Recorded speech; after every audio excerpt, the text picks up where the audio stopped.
Po škole.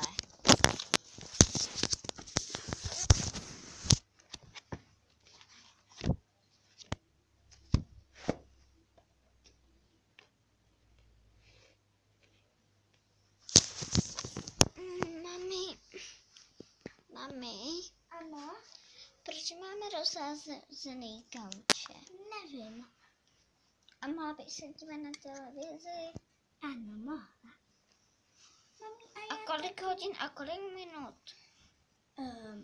6 hodin a 5 minut. Ale já nechci, aby se sestra se mnou dívala.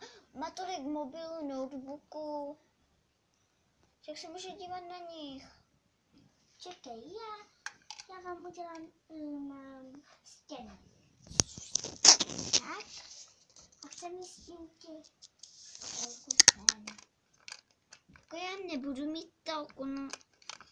Proč jedu pryč?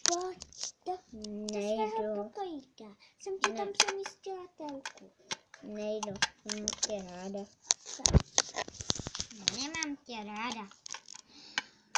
Ty. No tak, tady máš telku. Se jdu do kočáru zláhnout. To mě aspoň nikdo nenajde a neuvidí. Jsem tam.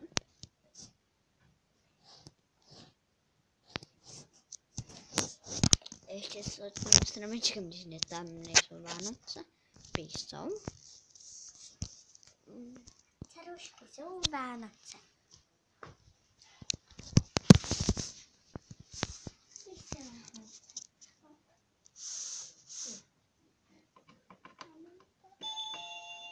Hned tam budu.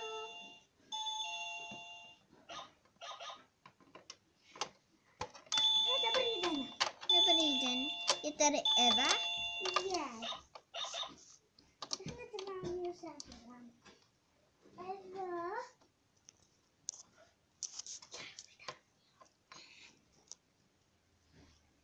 Evo. Pojďte dál. Nepůjdu, jedině když to bude Eva. Eva je v kočáře. V kočáře, tak ho tam nechte, já jdu za ní.